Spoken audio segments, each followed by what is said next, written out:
এই যে ছাদে কটা বেগুন গাছ লাগিয়েছি টবের মধ্যে।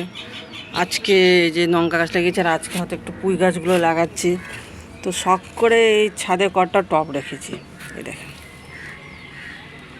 একদম সাইডে সাইডে রেখেছি। তো কয়েকজন বলছে কি এগুলো টাইম পাস করা হচ্ছে।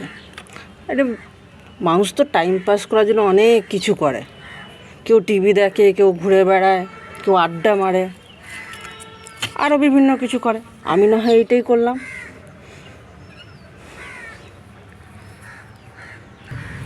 টাইম পাস হোক আর যাই হোক, সবথেকে বড় কথা এই ছাদে গাছ লাগাতে এসে একটু জল দিতে, ছাদে এগুলো করতে যে কত যে শান্তি পাওয়া যায়, কত যে ভালো লাগে, সে যে করেনি, যে লাগায়নি, সে জানতে পারবে না।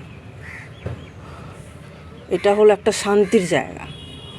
মানুষ শান্তি পাওয়ার জন্য একটু মানে কোথায় মানুষ ঘুরতে যায়, এদিক ওদিক কত ঘুরতে যায়, ঘুরে বেড়ায়।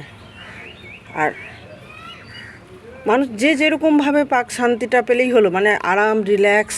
তো আমাকে তো এই গাছপালার মধ্যে থেকেই বেশি ভালো লাগে। কেউ বলে না কি এগুলো করে ক টাকার আর সবজি হবে, ছাদে লাগিয়েছিস, বা কটুকু ফুল হচ্ছে।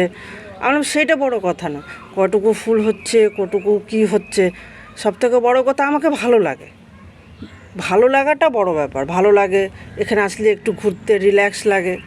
এই যে দুটো গাছ লাগাচ্ছি, যখন এগুলো একটু বড় হবে দেখবো, কিন্তু খুব ভালো লাগে।